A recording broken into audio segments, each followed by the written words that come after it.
है वहां तक जलेंगे ये लोग, और पूरी तरह से इनका जो नकाब पहने हुए है ना वो उजागर हो जाएगा। क्या ये लोग बात करते हैं 20 साल से जो बात किए हैं कि हम लोग कुशासन बाबू हैं कि सुशासन बाबू हैं, बड़े बड़े टर्मिनोलॉजी दिया गया है मानव जी, लेकिन अरे देवा ये गड़बड़ है बाबा।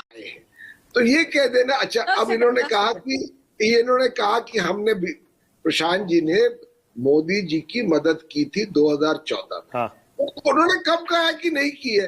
अरे भाई, तो मिस्टर लालू यादव की तो भी की थी जब वो रणनीतिकार थे। आज कांग्रेस कहेगी कि साहब उन्होंने मदद की, तो भाई तो अमरिंदर सिंह की भी तो की थी।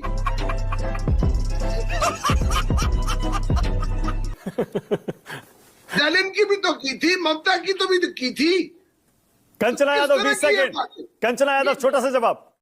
नमस्कार दोस्तों, स्वागत है आपका अपने YouTube channel the AG debate में। दोस्तों आज हम इस डिबेट में लेकर आए हैं टीवी न्यूज़ एंकर मानव गुप्ता और आरजेडी प्रवक्ता कंचना यादव के बीच। दोस्तों इस डिबेट में बिहार चुनाव को लेकर डिबेट हो रहा है। सो दोस्तों ये डिबेट बहुत मज़ेदार होने वाली है। हमें अनुरोध है आपसे कि वीडियो को शुरू से लेकर लास्ट तक देखें। यदि वीडियो ये पसंद आए तो वीडियो को लाइक और चैनल को सब्सक्राइब कर दीजिएगा दोस्तों। सो दोस्तों फिर शुरू करते हैं वीडियो को। टीवी वाले भाई पिक्चर चालू करो बे। सबसे पहले मानक जी तो आप न्यूज 24 को और आप सबको बहुत बहुत बधाई कि कल बड़े बड़े धुरंधर को आप लोगों ने सवालों के घेरे में कटघरे में रखा कल पटना में, उसके लिए बहुत बहुत बधाई। और दूसरा, बम फूटेगा, ऐसे फूटेगा क्योंकि कुछ डकैत सा बिहार है। डकैत सा बिहार में किसको कह रही हूँ? भारतीय जनता पार्टी के नेताओं को कह रही हूँ और जदयू के नेताओं को कह रही हूँ, और कुछ रिटायर्ड अधिकारी हैं जो मिलकर डकैत है और वो बिहार को लूट रहे हैं। और इस तरीके से लूट रहे हैं कि जब तेजस्वी जी बम फोड़ेंगे तो पूरा एक जगह से शुरू होगा ना, और लास्ट तक जहां तक वो बम खत्म होता है तेरा तो गेम बजाना है वहां तक जलेंगे ये लोग, और पूरी तरह से इनका जो नकाब पहने हुए है ना वो उजागर हो जाएगा। क्या ये लोग बात करते हैं 20 साल से जो बात किए हैं कि हम लोग कुशासन बाबू हैं कि सुशासन बाबू हैं, बड़े बड़े टर्मिनोलॉजी दिया गया है मानव जी, लेकिन एक बात आप ध्यान में रखिए, क्या जो लोग भी नीतीश कुमार जी की छवि अच्छी है लेकिन सारे मंत्री भ्रष्ट हैं, इस तरीके का खेल और प्रपंच रट रहे हैं ना और कह रहे हैं ना, दरअसल वो बीजेपी के बी टीम है जो एक तरीके से काम कर रहे हैं। अब सोचिए कि ये इतना इन्फॉर्मेशन लाकर दे रहे हैं जो लोग, मैं जो लोग की बात कर रही तो प्रशांत किशोर पांडे की बात कर रही हूँ, तो बिना गवर्नमेंट सपोर्ट के, बिना गवर्नमेंट के किसी व्यक्ति के, बिना ऑफिसर्स के इतना इन्फॉर्मेशन इतने जल्दी निकाल पाना इम्पॉसिबल है। लेकिन हम जो बम फोड़ेंगे, हम बहुत दिन से उस पर रिसर्च कर रहे हैं, और इनका जो सिंडिकेट है ना, इनका सिंडिकेट चाहे उठा लीजिए आप, कैग का जो रिपोर्ट आया 71,000 करोड़ का घोटाला हो, चाहे हर घर नल जल में घोटाला हुआ हो, पेपर लीक की पूरी इंडस्ट्री चलती है और बीजेपी और जदयू के बड़े बड़े नेता इसमें शामिल हैं। पेपर लीक की जो इंडस्ट्री चलती है पटना में, और हर परीक्षा वो लोग लीक कराते हैं, और पैसा कहां से कहां मूव होता है सब कुछ एक्सपोज होगा। कंचना ठीक है, हमें भी इंतजार है, हमें राहुल गांधी और तेजस्वी के दोनों के बम का इंतजार है। लेकिन मान लीजिए कंचना, मैंने खुद तेजस्वी यादव से 3 बार पूछा, उन्होंने प्रशांत किशोर के आरोपों पर कुछ भी बोलने से इनकार कर दिया। आप मान लीजिए आप पीछे रह गए, प्रशांत किशोर एनडीए के ऊपर आरोप लगाने में आगे निकल गए। एक जवाब और भी, आपने शायद वो क्रिकेट खेलने पर फ्रंट फुट से खेल रहे हैं कि बैक फुट से खेल रहे हैं, आपने सवाल जो पूछा था उस पर भी यही जवाब है, कभी हमें आके फ्रंट फुट पे खेलना पड़ता है, कभी बैक फुट हमें जाना पड़ता है। तो ये एक स्ट्रेटजी होता है, और कौन किससे पीछे हो गया कौन किससे आगे इससे फर्क नहीं पड़ता मानक जी। तेजस्वी जी अगर आप सुने होंगे तो डीके टैक्स की बात बहुत पहले से कर रही है। डीके टैक्स कौन उगाही करते हैं ये पता चलेगा तो उसी सिंडिकेट के मेंबर हैं, और ये नीतीश कुमार जी के इर्द गिर्द घूमते रहते हैं। तो नीतीश कुमार के इर्द गिर्द रहने वाले मंत्री, उनके पास रहने वाले इंजीनियर, उनके पास रहने वाले रिटायर्ड ऑफिसर्स, अगर सब के सब भ्रष्ट हैं तो नीतीश कुमार की छवि बड़ी अच्छी है। ठीक है, ओके कंचना, एक काम करिए फिर, ये प्रशांत किशोर जो आरोप लगा रहे हैं इनके बारे में इतना तो बता दीजिए, वो आरोप सही है या गलत है सम्राट चौधरी और अशोक चौधरी पर? नहीं, एक बात और ध्यान रखिए ना, ये आरोप हम सीबीआई है क्या, हम ईडी है क्या, हम पुलिस प्रशासन है क्या? अभी तक किसी और पर आरोप लगा होता तो आपको नहीं लगता कि मोदी जी, प्रधानमंत्री नरेंद्र मोदी जी ईडी सीबीआई भेज चुके होते और खुद ही आरोप लगाते, खुद ही भेजते? लेकिन उनके नेताओं पे आरोप लग रहा है तो जांच तो करवानी बनती है ना। चाहे जो आरोप लगाए, चाहे वो आरोप लगाए, चाहे हम आरोप लगाए, चाहे खुद बीजेपी के अंदर से आरोप लगाए, जांच तो को एक मत करना सवाल और, भाई। ठीक है, एक सवाल और। आप ये पवन वर्मा, प्रशांत किशोर, इनकी पार्टी को बीजेपी की बी टीम क्यों कह रहे हैं? उन्होंने तो एनडीए के 2 सबसे बड़े मंत्रियों को घेर लिया भाई, उनके ऊपर भ्रष्टाचार के आरोप लगा दिए। देखिए मानव गुप्ता, ये आप समझिए 2014 में जो मोदी जी के लिए काम किए हों और ऐसे व्यक्ति के लिए जो दंगा करा के इस देश में ये राजनीति में शीर्ष तक पहुंचे हुए हों, और वही जब नीतीश कुमार जी के लिए काम किए हों, वही और आकर उनके पास बताइए अपना कोई कैंडिडेट नहीं है। जो आरजेडी से जो बागी होंगे, जो जदयू से बागी होंगे, जो बीजेपी से बागी होंगे, उनको लाकर चुनाव लड़ाएंगे और फिर क्या कहेंगे कि हमारी उनकी आइडियोलॉजी क्या है। उनका अपना कोई खुद का कैंडिडेट है भी या नहीं है। वो अदर पार्टियों के बागियों को लाकर एक अपना वोट बेस बताएंगे कि हमें इतना % वोट मिल गया, देखो हम थर्ड फ्रंट की पार्टी हैं। दरअसल थर्ड फ्रंट है ही नहीं, बाइपोलर इलेक्शन है बिहार में, इंडिया वर्सेस एनडीए इलेक्शन है। तुम्हारे जैसे लोग इस देश के लिए श्राप है। पहले सपने दिखाते हैं और फिर कहते कि नहीं ऐसा नहीं हो सकता। शुरू करते हैं, धीरे धीरे लाकर घटा देते हैं। हमारा जो सर्वे कह रहा है ना मानक जी, वो यह कह रहा है कि तेजस्वी जी मुख्यमंत्री बन रहे हैं। ठीक है, ओके। पवन जी जवाब दे रहे हैं, पवन वर्मा आपका जवाब दे रहे हैं, फिर प्रदीप भंडारी आ रहा हूं आपके पास और अभय दुबे। बोलिए पवन जी।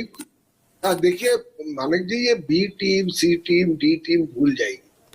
अब एक ही ए टीम बची है बिहार में और वो है जनसुराज।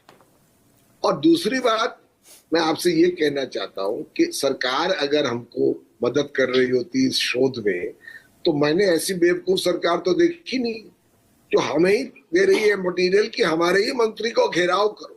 मतलब कभी कभी मैं सोचता हूँ पैनल के डिबेट का स्तर कहाँ जा रहा है।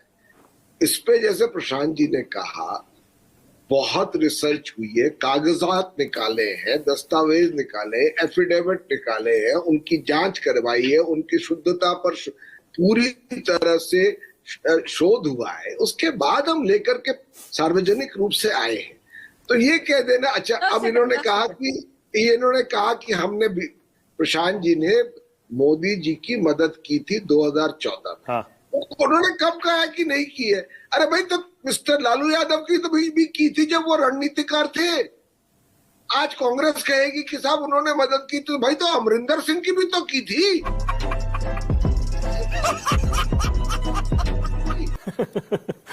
स्टालिन की भी तो की थी, ममता की तो भी तो की थी। कंचना यादव 20 सेकंड। कंचना यादव छोटा सा जवाब।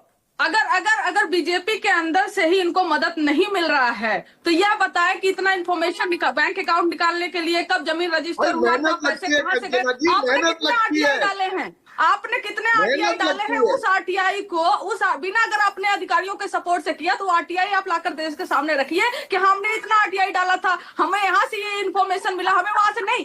पूरा ये आपकी हंसी बता रही है कि आपके पास कोई जवाब नहीं है पवन सिंह जी। ये आपकी हंसी बता रही है कि आपके पास कोई जवाब नहीं है। क्यों आरके सिंह आपका सपोर्ट कर रहे हैं? क्यों आरके सिंह आपका सपोर्ट कर रहे हैं? बताइए ना। अगर इस डिबेट में जाएंगे तो फंस जाएंगे। और रही बात, आपने क्या किया? अपना डिस्क्लोज किया ना कि हमारा इतना पैसा था, हमने इतना टैक्स दिया। तो आपने 2021 के बाद का ही क्यों बताया? 2021 के पहले का क्यों नहीं बताया कि आपको 2014 में मोदी जी ने कितना पैसा दिया था, आपको 2015 में नीतीश कुमार जी ने कितना पैसा दिया था, आपको अन्य सोर्सों से कितना पैसा आया है? नहीं डिस्क्लोज करेंगे आप। ओके पवन जी, छोटा सा जवाब, फिर आगे जा रहा हूँ। पवन जी, उसके बाद पवन जी को जाना भी है। बोलिए पवन जी। अरे भैया, ये कह रहे हैं कि ये आरटीआई दिखाओ, जो प्रमाण दस्तावेज अब पेश किए उनको कर दिए। अब किसी आर्ट को क्यों है? अरे भाई, तेजस्वी जी कौन सा बम लाएंगे जब उनके ऊपर ही बम है? जंगल राज के वो नायक रहे,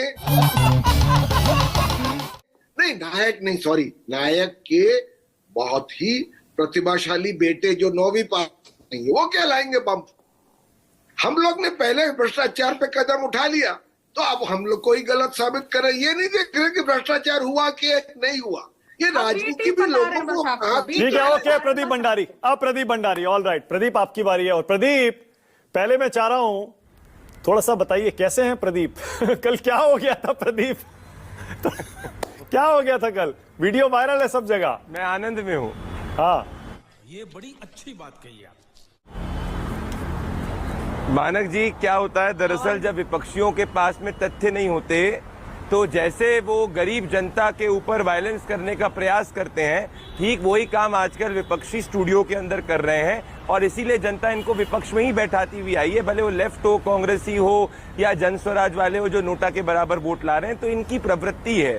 पर मानक भाई, मेरे को लग रहा था कि आपके शो पे कुछ कॉमेडी चल रही थी दो प्रवक्ताओं के बीच में।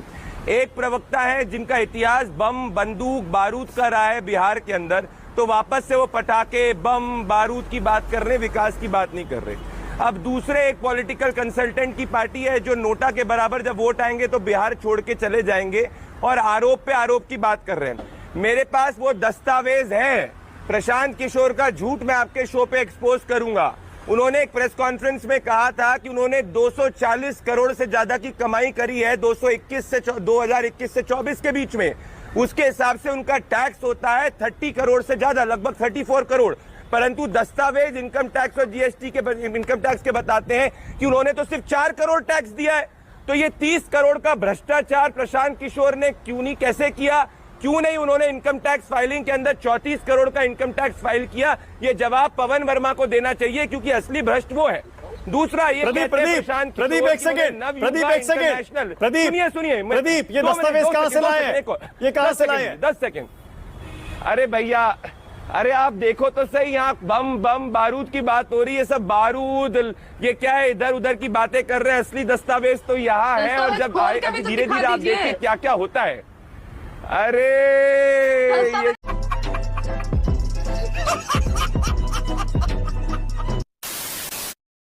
दोस्तों, वीडियो में लास्ट तक बने रहने के लिए आपका धन्यवाद। दोस्तों, हमें उम्मीद होगी कि आपको यह वीडियो बहुत पसंद आया होगा। दोस्तों, यदि यह वीडियो आपको पसंद आया होगा तो वीडियो को लाइक और चैनल को सब्सक्राइब कर दीजिएगा, और इस डिबेट वीडियो के बारे में आपकी जो भी राय हो हमें कमेंट बॉक्स में ज़रूर बताइएगा। दोस्तों, फिर मिलते हैं एक नए धमाकेदार वीडियो डिबेट के साथ। तब तक अपने परिवार का ख्याल रखें। जय हिंद, जय भारत।